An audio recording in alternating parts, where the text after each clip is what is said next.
अरे यार ये खबर तो गोरा बना बताऊँ कहाँ है यार ये सैंड इंग्लिश में किया तो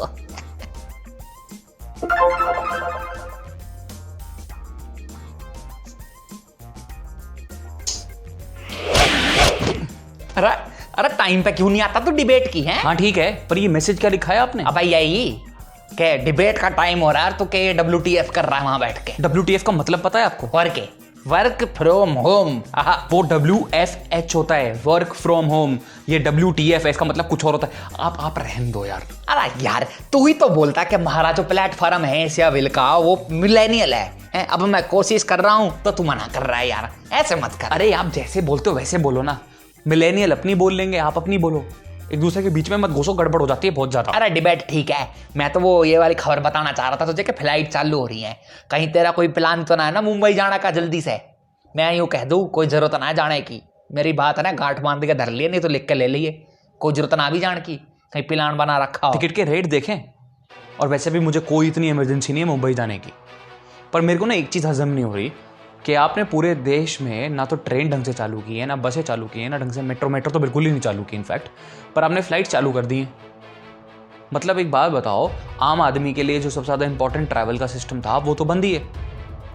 प्लेन्स आपने चालू कर दिए। आपको पता है मेट्रो में बल्कि सोशल डिस्टेंसिंग ज़्यादा आराम से फॉलो हो सकती है, क्योंकि ट्रेन बार बार दरवाजे खुलते हैं, वहाँ पे बहुत ज़्यादा स्पेस होता है, लोग आराम से एक सीट छोड़ के दूसरी सीट पे बैठ सकते हैं दूर दूर। अरे यार तो जो लोग फंसे हैं उनके लिए प्लेन तो चलाना ही पड़ेगा, क्योंकि जो ट्रेन हैं वो तो केवल मजदूरों के लिए चल रही हैं अभी, है ना। तो प्लेन में कम से कम वे अपने घर तो पहुँच जाएंगे। और सोशल डिस्टेंसिंग के लिए बीच वाली सीट खाली। अरे बहुत दुखी सीट थी भाई, कम से कम पूरे हाथ रख के जाएंगी पब्लिक। अच्छा, आपको पता है एसी ट्रेन्स क्यों बंद की गई हैं और सिर्फ नॉन एसी वाली ट्रेनें क्यों चल रही हैं मजदूरों के लिए? और क्या एसी तक कोरोना फैला है? एसी से नहीं, सेंट्रलाइज्ड एसी के काम करने के तरीके से वायरस को फैलने का चांस बढ़ता है। क्योंकि जो सेंट्रलाइज्ड एसी होता है वो क्या करता है, जो अंदर की हवा होता है उसी को सर्कुलेट करते रहता है। बाई चांस अगर किसी को वायरस हुआ, कोरोना वायरस हुआ, तो वो वायरस फिर एसी के थ्रू पूरे कंपार्टमेंट में और पूरी ट्रेन में धीरे धीरे फैलता जाएगा। प्लेन में भी तो एसी होता है, वो भी सेंट्रलाइज्ड एसी होता है।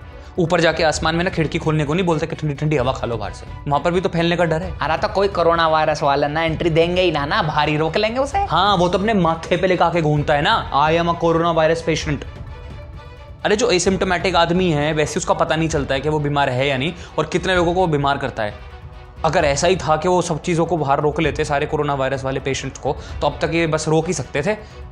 माथे पे पढ़ लो भैया ये कोरोना वायरस वाला है, इसको हॉस्पिटल ले चलते हैं, यहीं से उठा लेते हैं। अरे भाई सुन, मोदी जी का फैसला है, बोल्ड आदमी है, बोल्ड फैसला कुछ सोच के लिया होगा। नोई कच्ची गोटियां ना खेलते हो। अरे रहने दो यार। चलो सुनो, आपको पता है लॉकडाउन 4 के जो नए नियम थे ना, गाइडलाइंस थे, उसमें साफ साफ लिखा था कि मेट्रो और प्लेन बिल्कुल नहीं शुरू होंगे। कितना बोल्ड, कितना मतलब तगड़ा वाला डिसीजन है ना। 2 दिन में पलट गया प्लेन वाला डिसीजन आपका। मतलब ये कौन सा बोल्ड डिसीजन होता है जो 2 दिन में पलट जाए? आपको पता है लॉकडाउन 3 में ना जितनी भी एविएशन कंपनीज थी ना, उन्होंने साफ साफ बोल दिया था ऐसा भाई हम धंधा पैकअप कर रहे हैं, सब लोगों की नौकरी जाएगी, ये प्लेन व्लेन पड़े हैं, इनको अपना जो तुम्हें करना है करना, इनकी आरती उतारना, इन पर फूल चढ़ाना, जो करना है करो, अपन धंधा बंद कर रहे हैं, हमारे पास सैलरी देने को पैसे नहीं है। तब सरकार ने ये बोला कि काम करते हैं, अभी हम ना पैसों की अनाउंसमेंट करेंगे, उनमें से आपके लिए भी एक पैकेज होगा, तो आपको सैलरी वैली देने में प्रॉब्लम नहीं होगी। जब निर्मला सीतारमन जी ने लोगों के सामने पैकेज रखा तो एविएशन कंपनी समझ गई कि हमें बेवकूफ़ बनाया जा रहा है, इसमें कोई नई चीज़ नहीं है। वही privatisation of the airport, air space का पूरा इस्तेमाल, ये चीज़ तो पहले अनाउंस हो चुकी है, घुमा फिरा के आपने वही बात कह दी।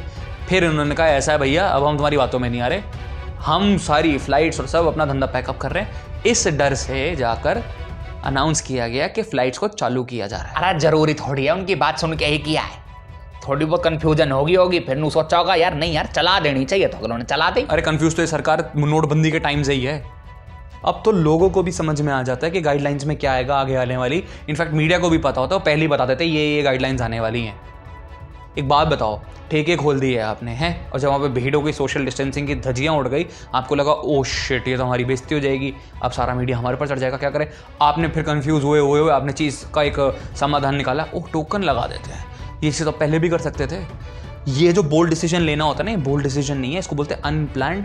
मतलब सिर्फ दिखाने के लिए कि एक बोल्ड डिसीजन है, आप प्लानिंग नहीं करते हो, और फिर जब दिक्कत आती है तो आप कुछ ना कुछ नई चीज़ें अड़ा देते हो। सेम नोटबंदी का टाइम था, आपने नोट तो बंद कर दिए, फिर अचानक से आपको देखो एक काम करते हो, सर 2,000 रुपये निकलवाते हैं, नहीं अब ये कर देते हैं, अब वो चेंज कर देते हैं, आप इतनी जमा कर सकते हो, आप पेट्रोल पंप पे इस्तेमाल कर सकते हो। मतलब प्लानिंग नहीं करते हो, फिर कहते हो कि बोल्ड डिसीजन है, ये बोल्ड डिसीजन नहीं है। अरे यार गलती एक दो जगह हो गई तो हो गई, बाकी तो देख हर जगह कितना स्मूथ काम है, कतई नु चिकना होए सुपर फास्ट स्मूथ। अरे एक चीज़ और बताता हूँ, कन्फ्यूजन के चक्कर में आपने क्या किया, आपने बोला कि ट्रेनों की बुकिंग शुरू होने वाली है, लोगों ने बांद्रा के स्टेशन पे भीड़ लगा दी, आपने अपने फेवरेट रजत शर्मा को जाके बोल दिया सुनो सुनो वहाँ जगह ना मस्जिद ढूंढ लेना, उस पर मस्त न्यूज़ बना देना। मतलब आपको वहाँ पे लोगों की भीड़ ये नहीं दिखी कि वो उनको घर जाने की जल्दी है, आपको देखा कि वहाँ पे एक मस्जिद है, आपने उसको हिंदू मुसलमान बना दिया। अरे लोग अपने घर जा रहे हैं, उनका वो दर्द देख लो, ये मस्जिद वस्जिद बाद में डाले ना। यार देख भाई सरकार भी ना कैडी होकर लग रही है, पूरी मेहनत कर रही है इस बीमारी से, इस महामारी से, बल्कि नु है ना मोदी जी की तरह वैश्विक महामारी से लड़ने में बहुत मेहनत का काम है भाई। अरे सरकार को पता ही नहीं है कि कोविड-19 को हराना कैसे है। आप इनपुट्स नहीं लेते हो, आप लोगों की मदद नहीं लेते हो। अगर कोई मदद करने आगे आता है तो आपको अपनी वोट का डर हो जाता है, मेरी वोट कट जाएंगी, शिट। फिर आप क्या कहते हो, आप राजनीति कर रहे हो।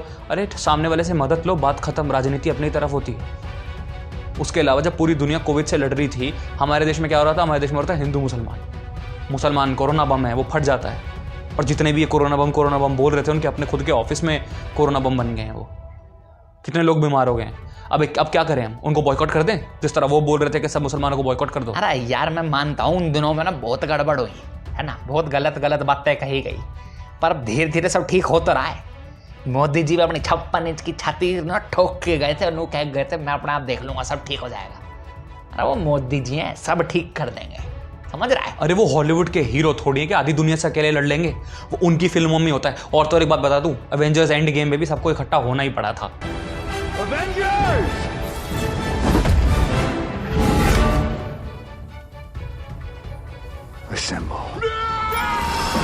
ऐसे ही कोई नहीं जीत जाता, सबको एक साथ आना पड़ता है। और इंसान को ना इंसान रहने दो, उन्हें ना कैप्टन इंडिया मत बनाओ।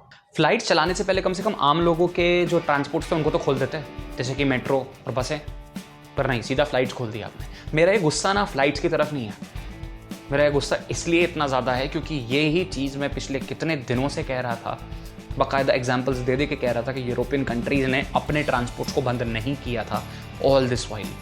जर्मनी भी, स्पेन भी और बहुत सारी यूरोपियन कंट्रीज़ हैं, उन्होंने अपने पब्लिक ट्रांसपोर्ट को बंद नहीं किया और सोशल डिस्टेंसिंग रखी और पब्लिक ट्रांसपोर्ट को चलने दिया था। आज आपने जो पब्लिक ट्रांसपोर्ट खोला उसमें मेट्रो को अभी भी नहीं खोला गया। ये तो 56 इंच की छाती है ना, इसे ना सही जगह पर इस्तेमाल करो और डट के बोल्ड डिसीजन वहां लो। और इंसान है, उन्हें इंसान ही रहने दो यार, सुपरमैन मत बनाओ। खैर, सुपरमैन जिसको बनना है वो बनेगा। आप हमें सुपर चैनल बनाइए, यूट्यूब पे जाके हमारे चैनल को सब्सक्राइब कीजिए, चैनल का नाम है एशिया विल हिंदी। फेसबुक पे हमें लाइक कीजिए, इंस्टाग्राम पे जाके हमें फॉलो कीजिए और इस वीडियो को प्लीज़ शेयर कीजिए।